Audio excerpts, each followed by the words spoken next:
Dari hamparan tanah kering yang selalu dituduh tandus, lahirlah seorang jiwa yang kelak membasahi bumi dengan keberanian. Namanya mungkin dilupakan oleh buku-buku sejarah, tapi tidak oleh langit, tidak oleh para malaikat yang mencatat perjuangan. Bukan hanya saudari dari seorang prajurit, ia sendiri adalah medan perang bagi kezaliman. Pedangnya bukan hanya kejam, tapi penuh makna. Khawlah binti Al-Azwar, begitulah orang memanggilnya. Di masa itu, perempuan dilahirkan untuk diam. Mereka diajarkan bahwa dunia bukan milik mereka, bahwa suara mereka cukup sampai di dinding rumah saja. Tapi tidak bagi Khawlah. Sejak kecil matanya bertanya, mengapa langit begitu luas, tapi aku hanya boleh melihatnya dari bilik tirai. Khawlah kecil mengamati kakaknya, yaitu Dirar bin Al-Azwar, berlatih memanah. Ia tidak bicara, tapi tatapan matanya adalah janji yang dalam. Ia tumbuh bukan di pelukan kemanjaan, tapi di antara bayang-bayang pedang dan debu yang menempel di kaki-kaki para lelaki. Luka pertamanya bukan dari musuh, melainkan dari kenyataan bahwa menjadi perempuan berarti harus melawan dua musuh sekaligus, musuh di medan tempur dan musuh di dalam pikiran kaumnya sendiri. Suatu malam, suara lantunan ayat suci Al-Quran terdengar samar dari seorang musafir yang singgah di kabilah. Sesungguhnya orang-orang yang beriman, lelaki dan perempuan, sebagian mereka adalah penolong bagi sebagian yang lain. Surah At-Taubah ayat ke-71. Saat itulah hatinya terbuka. Islam bukan agama yang mengurungnya, tapi membebaskannya. Bukan menenggelamkannya, tapi menghidupkan kembali mimpinya. Khawlah memeluk Islam bukan hanya dengan lidah, tapi dengan jiwanya yang selama ini lapar akan kebenaran. Ia tak hanya ingin menjadi muslimah, ia ingin menjadi bagian dari perjuangan. Dari kejauhan, Khawlah mulai melatih diri, mengangkat beban, melempar tombak, membentuk dirinya menjadi senjata tanpa suara. Banyak wanita dipersiapkan untuk pernikahan, tapi Khawlah mempersiapkan dirinya untuk syahid. Khawlah menyaksikan ketidakadilan di masyarakat. Seorang wanita disakiti suaminya, seorang budak disiksa karena masuk Islam. Ia sadar pedangnya kelak tak hanya untuk memotong leher musuh, tapi untuk memotong belenggu yang diikatkan pada martabat wanita. Ia mulai menulis ayat-ayat keberanian dalam langkahnya, dalam nafasnya, dan dalam darahnya. Dan saat itu pun tiba, ketika Islam memanggil semua hati yang berani untuk menghadapi ketakutan terbesar umat Islam. Dirar berpamitan. Ia menuju Yarmouk, tempat pasukan Islam akan menghadapi pasukan Romawi. Sementara Khawlah berdiri mematung karena ia tidak diundang, karena ia seorang wanita. Di tengah perjalanan, Khalid melihat seorang anggota pasukan berkuda dengan tombak di tangannya. Khalid kemudian berkata, "Sungguh hebat. Siapa anggota pasukan berkuda itu? Demi Allah, dia adalah orang yang sangat luar biasa." Khalid dan pasukannya terus membuntuti sosok berkuda tersebut hingga sampai di garis pertahanan Romawi. Kemudian sosok itu langsung menyerang dengan berani. Teriakannya mengguncang musuh, dan dalam satu kali putaran tombaknya berlumuran darah. Tombaknya tidak meminta izin. Ia terhunus tanpa nama, tapi menyayat seperti kilat. Seorang panglima melihatnya, tapi ia terdiam. Ia tak hanya datang untuk jihad, ia datang untuk cinta, untuk darahnya sendiri yang kini ditawan musuh. Pasukan muslim bingung dengan identitas kesatria ini. Rafi' bin Amirah berkata kepada para pasukan sebelum bala bantuan Khalid datang. Keberaniannya setara dengan Khalid bin Walid, tapi jelas dia bukan Khalid. Di kisah yang lain dikatakan, setelah bala bantuan Khalid datang, Rafi' bertanya kepada Khalid bin Walid, "Siapa kesatria ini yang maju di depanmu mempertaruhkan hidupnya?" Khalid menjawab, "Demi Allah, aku juga tidak mengenalnya.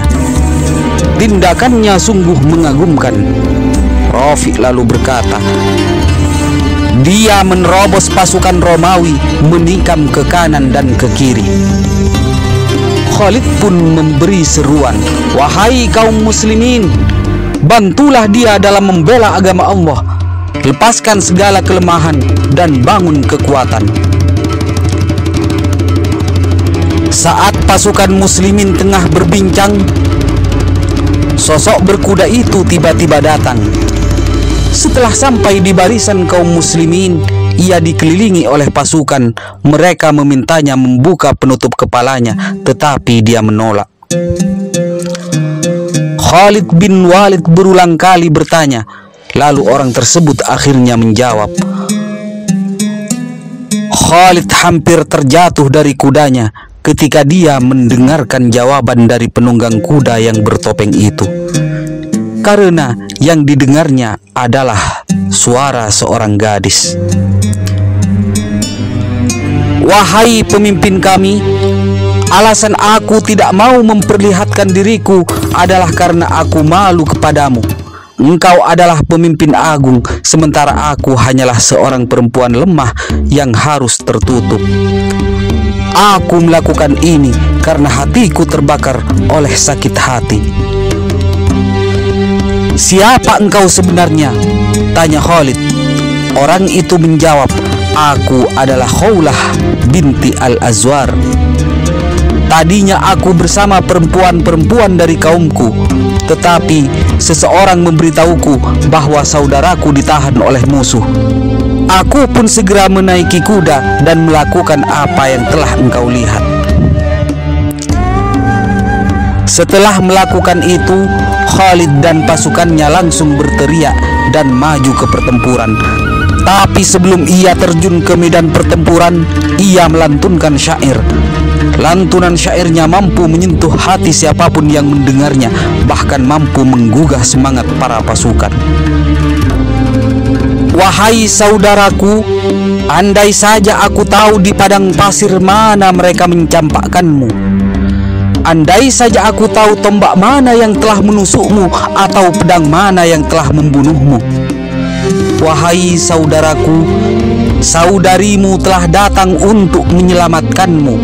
Tidakkah kau lihat saudarimu akan selamanya memandangmu setelah pertempuran ini? Wahai saudaraku, kamu telah meninggalkan bara api yang tidak akan pernah padam di hati saudarimu. Andai aku tahu kamu telah bertemu ayahmu yang terbunuh, maka ku sampaikan salamku padamu hingga hari pertemuan itu tiba." Syair yang penuh emosi tersebut membakar semangat pasukan kaum muslimin untuk terus bertempur mencari Dirar. Hingga akhirnya keberadaan Dirar ditemukan. Khalid mengirim pasukan untuk menyelamatkannya, dan kedua saudara yang tangguh itu pun bertemu kembali. Tak perlu ucapan, mereka hanya saling menatap.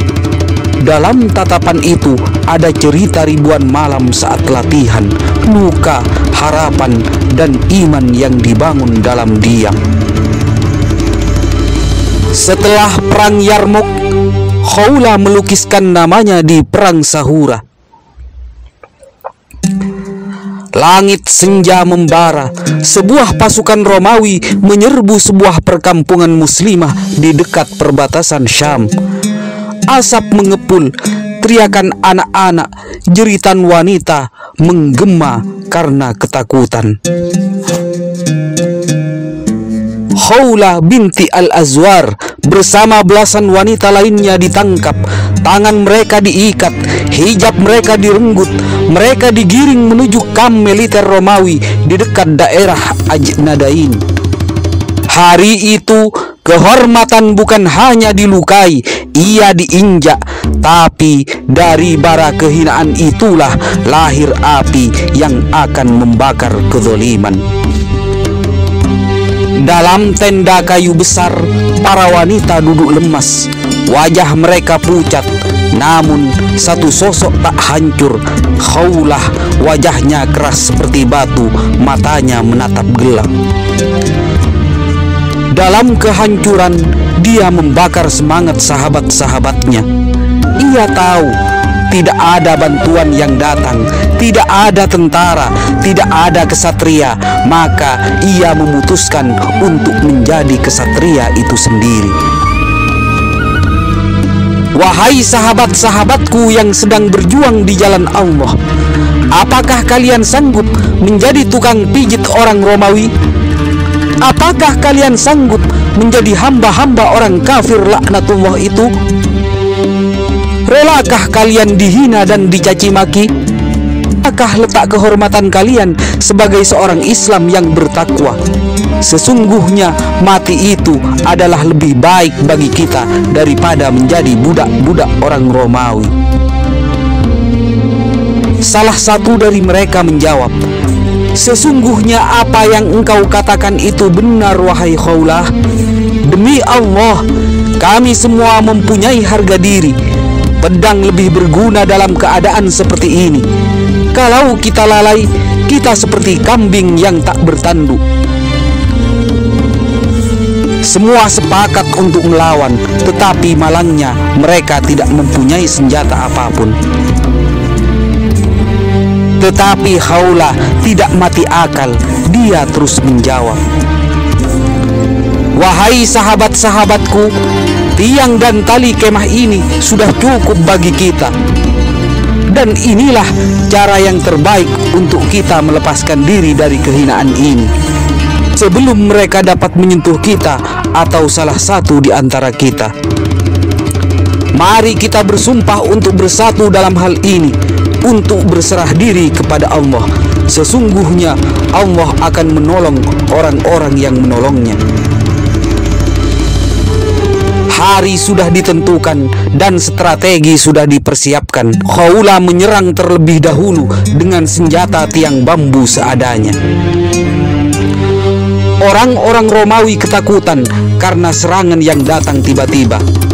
Khawlah merampas sebuah tombak lalu digunakan untuk bertempur, sedangkan tiang di tangan kanannya digunakan untuk melindungi dirinya dari tusukan tombak dan tebasan pedang musuh. Mereka menyelinap keluar dari tenda, merayap di lumpur, menyelinap di antara barak pasukan Romawi. Nafas mereka pendek, tapi sorot mata mereka menyala. Ia tak membawa pedang, tapi tekadnya tajam. Ia tak bersenjata, tapi kehormatannya lebih kuat dari baja. Ia tak ingin menjadi cerita duka, ia ingin menjadi cerita perlawanan. Dan malam itu langit menjadi saksi bahwa seorang wanita muslim tidak pernah tunduk meski di ujung luka. Khawlah dan para wanita berhasil keluar dari kamp musuh. Mereka berjalan berhari-hari, lapar, lemah, menyusuri padang gurun hingga bertemu pasukan kaum muslimin yang dipimpin oleh Diror bin Al-Azwar, kakaknya. Tumpah, tapi bukan tangis kelemahan, tangis karena kehormatan telah dipertahankan. Dunia ingin menjadikan mereka kisah sedih, tapi mereka memilih menjadi kisah keberanian. Dan nama Khawlah lahir kembali dari malam itu sebagai bendera kehormatan wanita Islam. Ia bukan bayangan lagi, ia adalah cahaya. Tak ada pangkat, tapi semua menghormatinya karena keberanian tak perlu gelar. Khawlah tidak pernah menulis buku, tapi tubuhnya adalah kitab perjuangan. Ia tidak pernah berkhutbah, tapi langkahnya adalah dakwah. Ia tak pernah meninggal di medan perang, tapi hidupnya adalah peperangan itu sendiri. Dan ketika ajal datang, ia tersenyum, karena surga tak pernah lupa namanya. Khawlah binti Al-Azwar, nama yang ditulis bukan dengan tinta, tapi dengan ayat keberanian. Demikianlah kisah Khawlah binti Al-Azwar. Semoga kita dapat mengambil hikmahnya. Assalamualaikum warahmatullahi wabarakatuh.